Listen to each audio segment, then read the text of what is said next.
Chicos, chicas, bienvenidos a un nuevo Tweetcamp. Buenos días con todos y con todas. A partir de ahora les invitamos a que se conecten con nosotros con la campaña Hablemos la Plena Pega Full para que puedan conocer a un nuevo candidato, puedan realizar sus preguntas, puedan conversar con nosotros.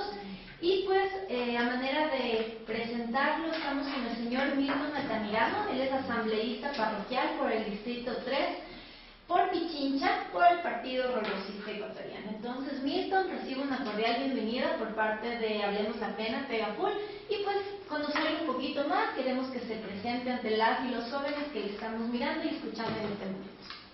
Un honor y un privilegio, Belito, para estar en el programa Hablemos la Plena Pega Full. Realmente quien les habla es catalogado como el maestro de juventudes que tiene alma de estudiante y que tiene aquel lema de Salvador Allende, el joven viejo, el viejo joven, que ha dado su vida a la educación en formación de leyes con valores y principios que conciben los estudiantes y que me han superado.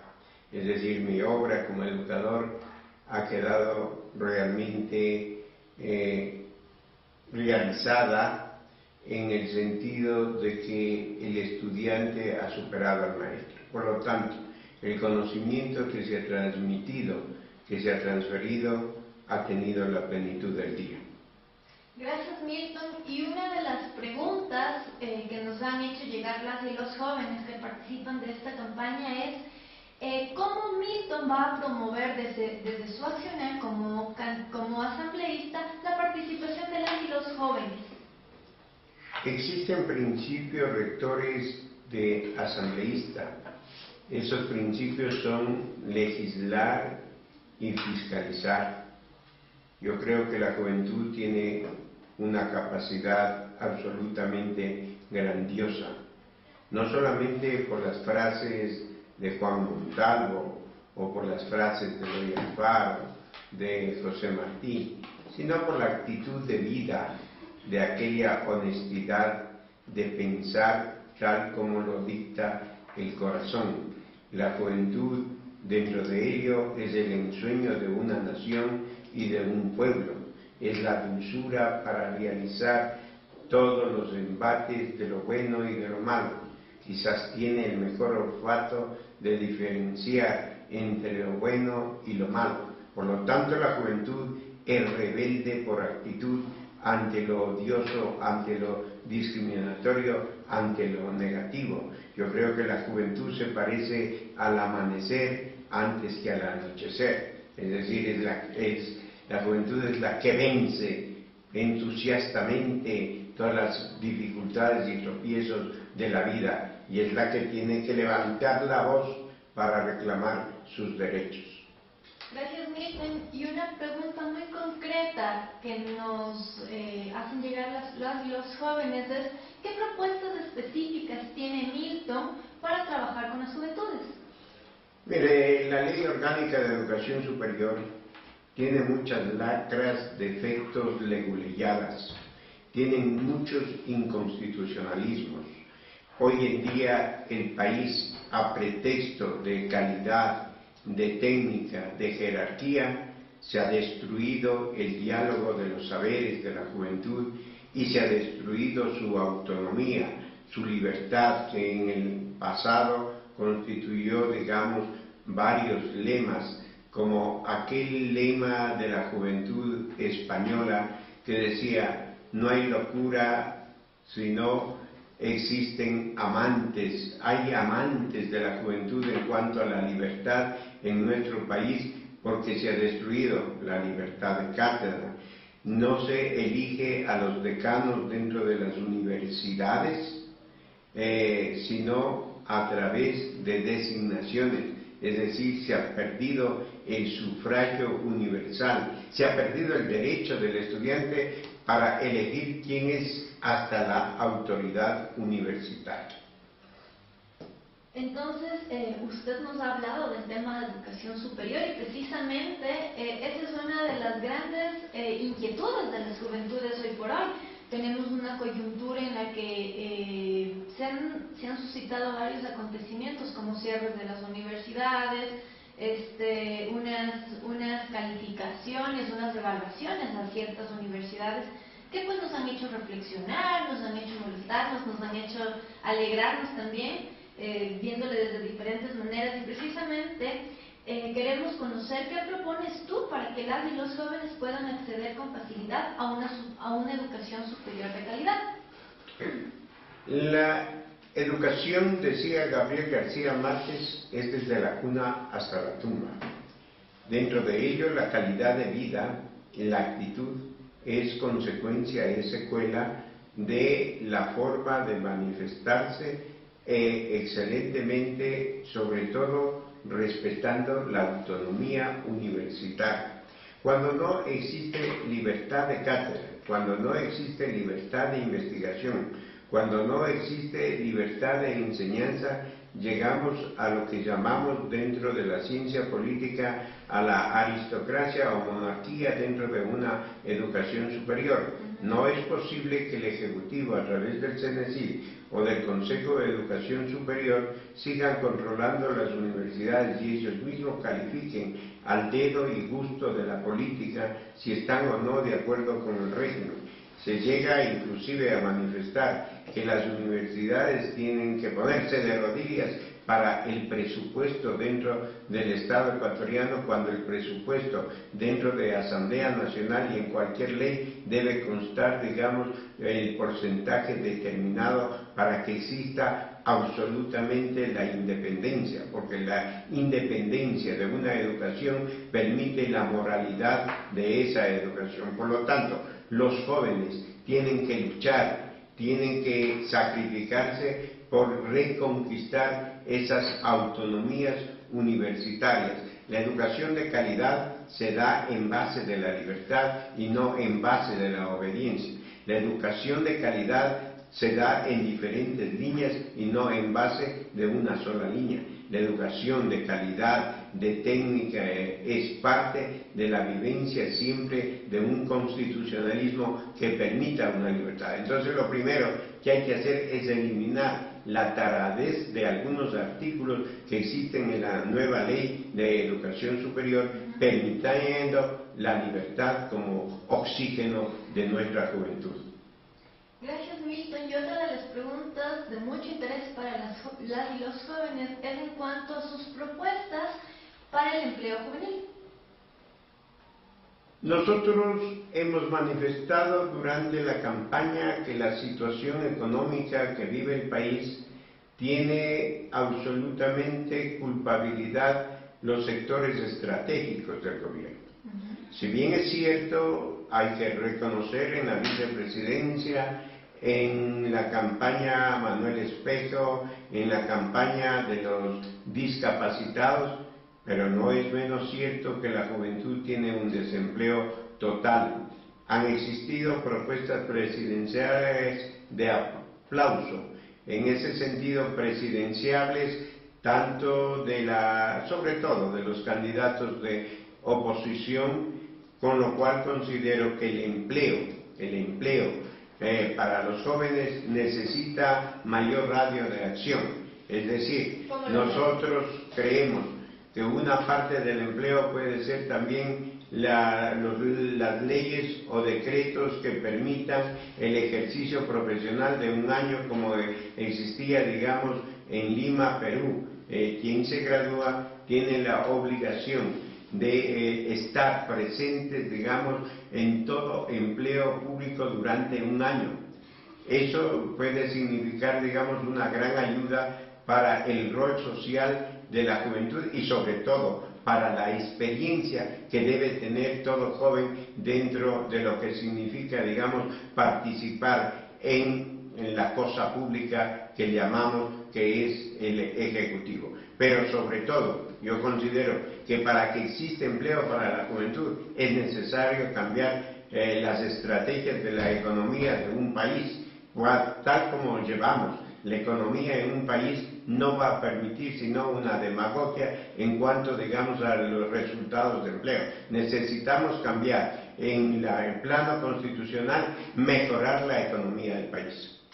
Milton, precisamente otra de las preguntas que nos hicieron llegar es: ¿harías tú alguna reforma respecto a los requisitos que necesitan tener las y los candidatos que aspiran a cargos públicos, a cargos políticos, perdón?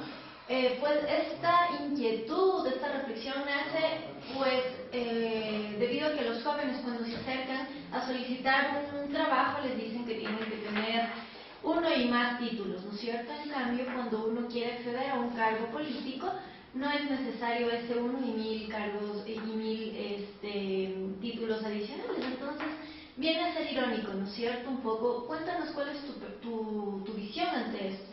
No solamente irónico, distinguida Berito, sino risible, porque se aplica la discriminación hacia la juventud y hacia la gente que no tiene empleo, mientras los que están gozando de parte de empleos del Ejecutivo lo han accedido sin aquellos requisitos, y se está reformando hoy en día cierta forma de pensar. Es decir, si antes, por ejemplo, en mi carrera profesional se exigía título de licenciado, se exigía título de abogado y se exigía luego el título de doctor en jurisprudencia como requisito sine qua non para cualquier empleo, hoy en cambio es el masterado en Derecho, y ojalá, digamos, fuera eso una cultura de los masterados, pero lo que nos damos cuenta en el momento actual es que se pretende perennizar ciertos ministerios con gente, digamos,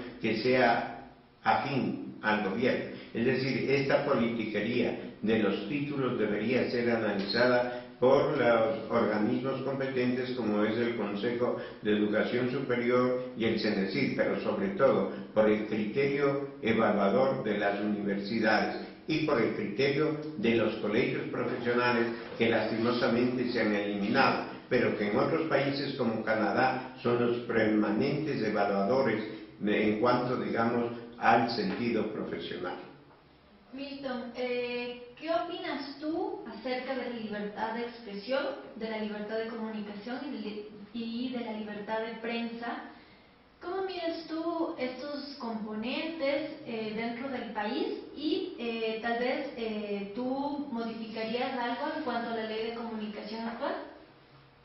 Yo creo, y lo digo sinceramente, lo digo con el alma, acá no existe libertad de expresión.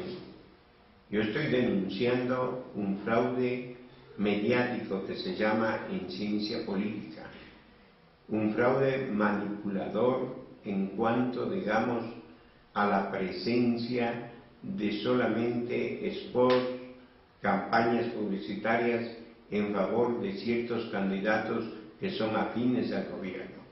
Eso constituye un fraude.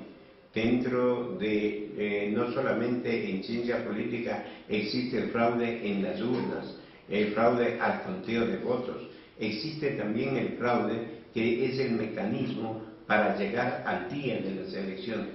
Y en ese mecanismo solamente fundaciones como la presente, programas de televisión que nos permiten participar de corazón a la juventud, podemos expresarlo. Hemos solicitado varias invitaciones a que nos den la oportunidad de exponer nuestro pensamiento, levantar nuestra voz. No hemos sido concedidos, por eso lo agradezco. Entonces, ¿de qué libertad de expresión podemos hablar? ¿De qué libertad de prensa podemos decirlo si estamos directos a una sola dictadura, más bien de prensa? No solamente que es obligación a los que lleguen a la Asamblea de no permitir mayores sanciones a los medios de comunicación, ahora que se les llama medios de empresas privadas, pero yo sí creo que el pensamiento libre de Eugenio Espejo, que el pensamiento libre de varios periodistas que han sido atacados por su forma directa de decir las cosas con la verdad y por el mismo pensamiento de Simón Bolívar, que la verdad nos hará libres, debemos seguir en esta lucha titánica de defender lo que es una libertad de expresión, de defender lo que es una libertad de prensa. Andrés nos dice, lo que usted dice no es libertad, las palabras homofóbicas del pastor Zavala. Miren, las palabras nacen, viven y mueren. Las palabras de una constitución, las palabras son parte de una esencia de filosofía. Esas palabras han sido corregidas por el pastor Zavala. Justamente le escuché hoy en el Canal 4. Y él reconoce que el amor absolutamente al ser humano es una devoción del pastor.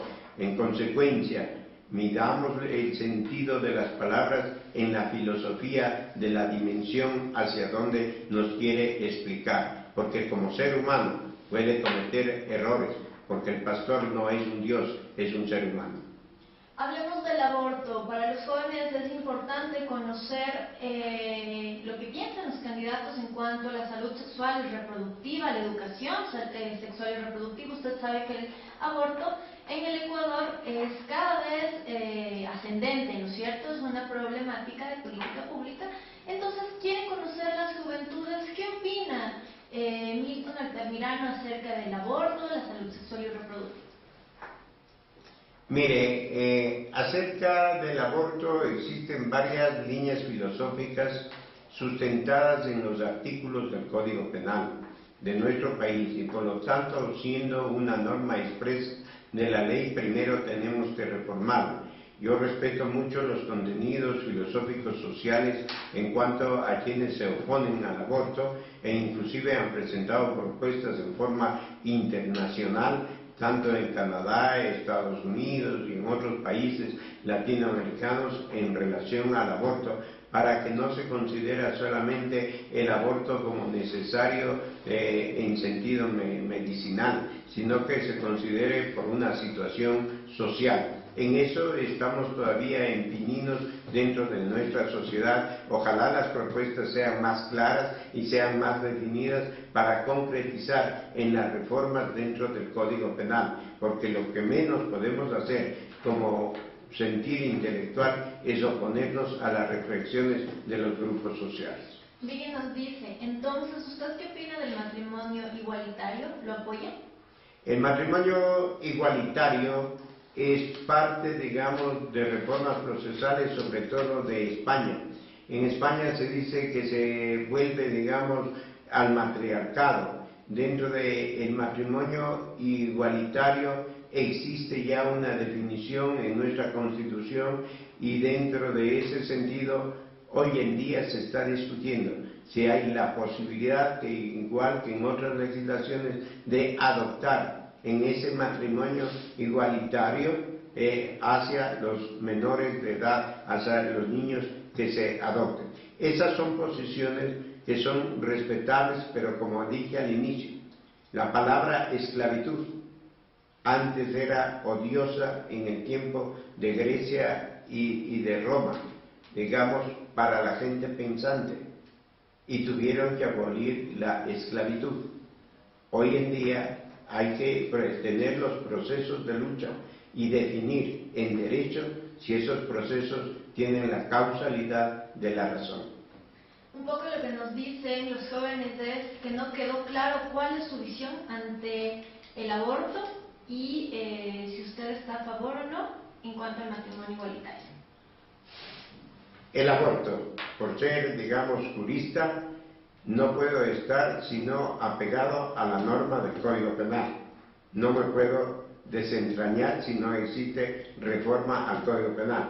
Creo que el aborto medicinal es una necesidad actual dentro del país. Y en cuanto al matrimonio, está permitido conforme a la Constitución, por lo tanto, mi respuesta ha sido muy clara. La norma constitucional lo establece.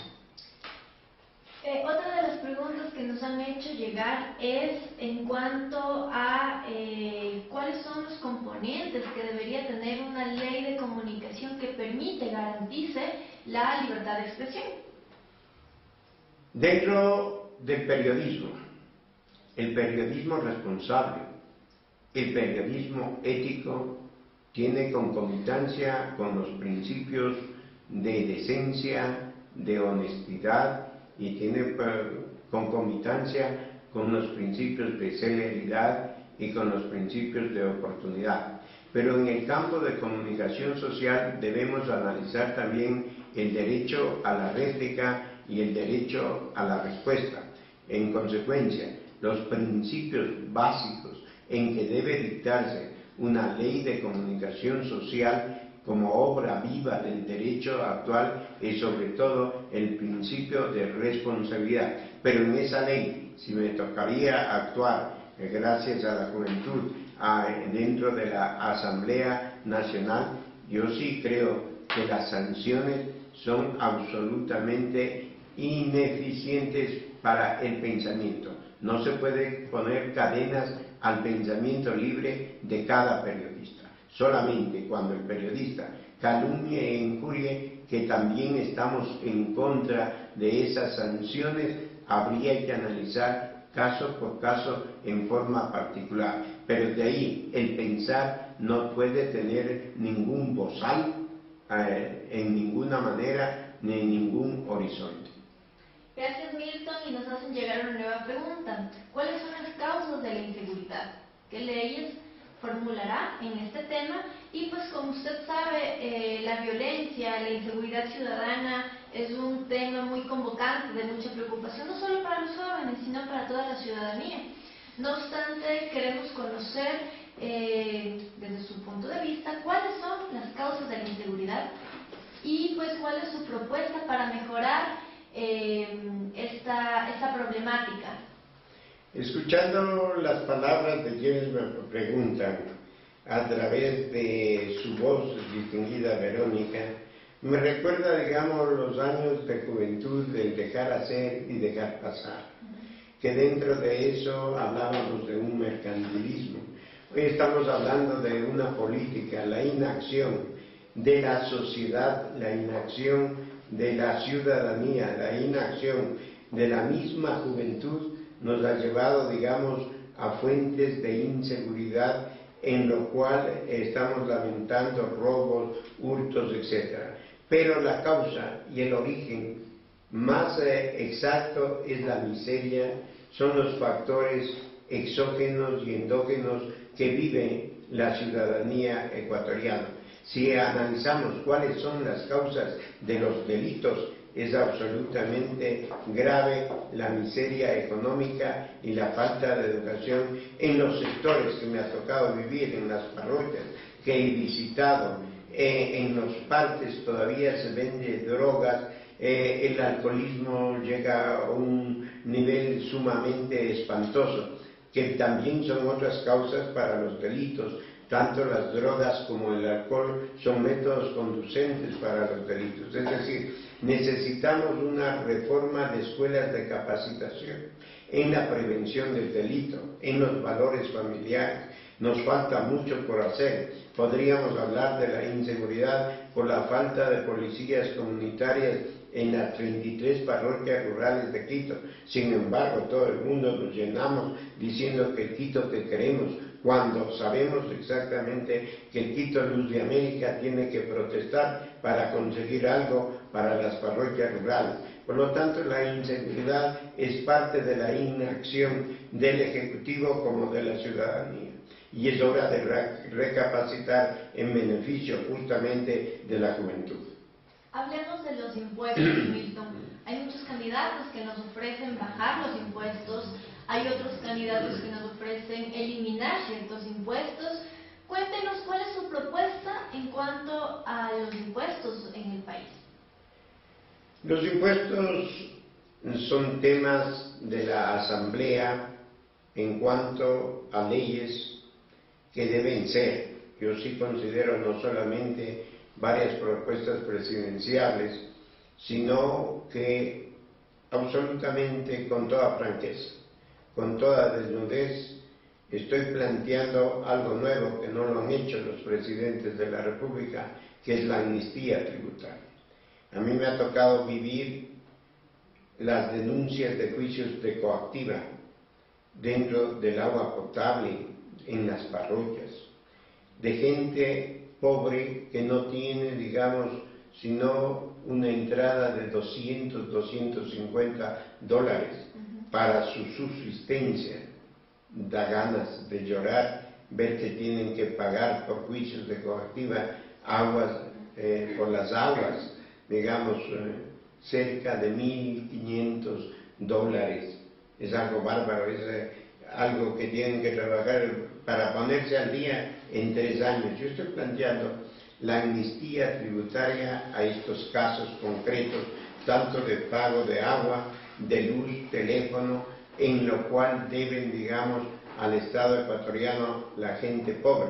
Estoy planteando también el bono de desarrollo humano para los desempleados, porque dentro de ello, ¿qué culpa tiene de un sistema de gobierno que más o menos tiene un sentido de los descamisados de Argentina? ¿Qué culpa tiene el desempleado por un sistema de gobierno que no le ha permitido justamente el empleo a la juventud, que no le permite el desarrollo a la plenitud de su capacidad? En consecuencia, Berito, yo considero que en materia de eliminación de impuestos sí debe reformarse varios de los impuestos. No estoy de acuerdo, por ejemplo, con el impuesto verde de los vehículos, pese que soy un gran defensor de materia ambiental. Me encanta la materia ambiental, pero hay que analizar que los carros también son vehículos de necesidad de la gente pobre, humillada y ofendida por sueldos miserables que ganan dentro del país. Milton nos llega otra pregunta y nos dice: ¿cómo legislará para vetar el cine, propuesta de su candidato presidente? Mire, las propuestas en cuanto, digamos, a los vetos tienen un recorrido, como toda la juventud conoce: iniciativa, la discusión, el debate, la sanción, la promulgación y la publicación. Por lo tanto, en esas etapas se verá el sentido de la propuesta. Proponer no es legislar, las ideas no son legislables sino bajo un proceso. Yo considero que el pensamiento del pastor en cuanto a censura al cine no puede ser en forma general, sino tiene que ser en forma particular a ciertos aspectos.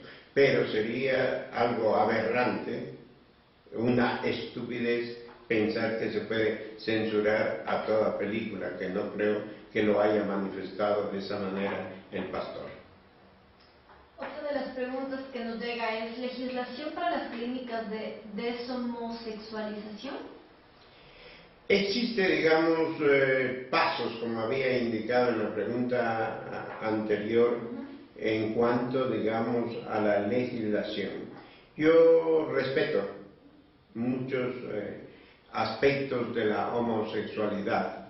Ustedes saben que puede tener origen, digamos, inclusive medicinal, origen natural, otro tipo de orígenes, etcétera.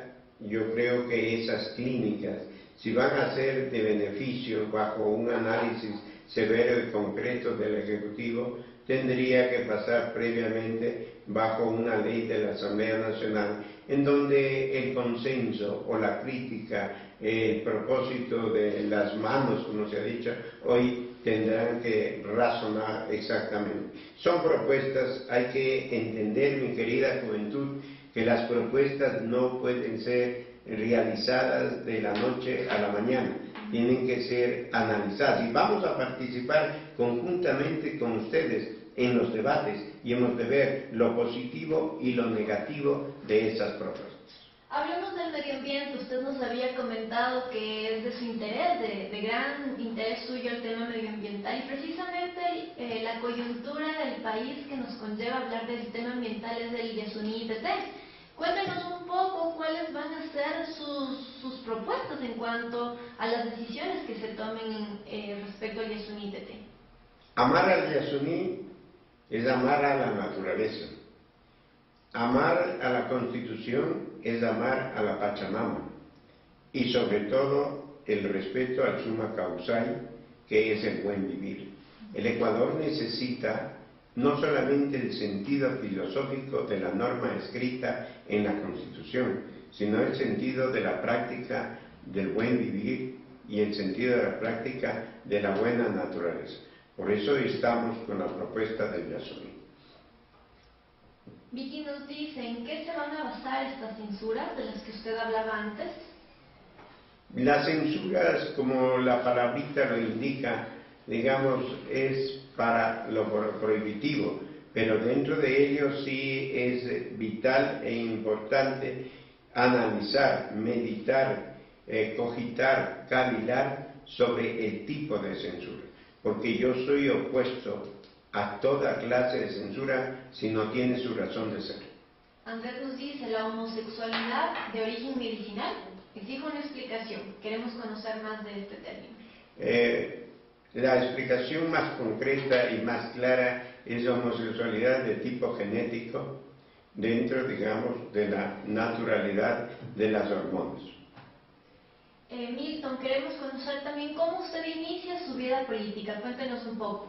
Bueno, tuve la suerte de ser presidente de los estudiantes de la Asociación Escuela de Derecho reelegido en la bella y sabia Facultad de Jurisprudencia de la Universidad Central del Ecuador. Cuéntenos también cómo usted maneja las redes sociales, es decir, la cyberpolítica, ¿ve usted un nuevo espacio de acercamiento, de participación entre los jóvenes y los candidatos? Yo veo, y para mí, una grata experiencia, y nuevamente reiterándole mis agradecimientos, Benito, debería ser lo que debe practicarse dentro de un sistema de democracia participativa, es decir, es una democracia real, participar con los sectores que tienen que decidir para la elección de voto. Por eso yo siempre he dicho, vota bien, vota lista 10, porque somos la nueva era, la nueva ilusión, el nuevo sueño. En este caso, digamos, somos absolutamente nuevos del pensamiento de Roldós, de Abdalá Bucaram, etc. Somos un nuevo pensamiento dentro del Partido Roldosista Ecuatoriano.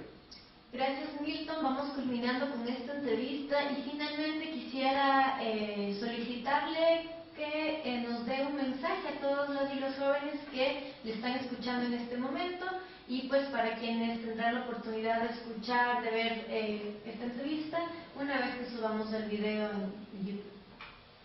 Gracias, Berito. La juventud para mí constituye la flor permanente de la esencia de los ensueños y de la rebeldía de una nación. La juventud nos permite un camino, una meta, una ilusión para llegar a concretizar la realidad de nuestra vida. Por lo tanto, si la juventud cree en los valores y en principios de la lista 10 en propuestas como la Universidad Parroquial de Calderón, una universidad con libre autonomía, una escuela de artes y de música para las 33 parroquias, no les queda más sino que vivir conmigo la emoción de votar bien, de votar por las listas 10, porque con ello se representará a la juventud del pensamiento. La juventud no tiene edad, la juventud es parte de la esencia de la vida. Nosotros somos una actitud de vida y por lo tanto estamos con ustedes, distinguidos jóvenes, para todo debate, pero sobre todo para ensalzar las causas justas, buenas y honestas que no hagan daño a nadie. Agradecemos a todos los jóvenes que nos han acompañado en este Tweetcamp. Agradecemos también al candidato Milton Altamirano por haber permitido que le conozcamos un poco más. Y pues, por favor, estén pendientes de los siguientes Tweetcamps y no se olviden de visitar nuestra nuestras páginas, Hablemos de Plena Pega Full en las redes sociales.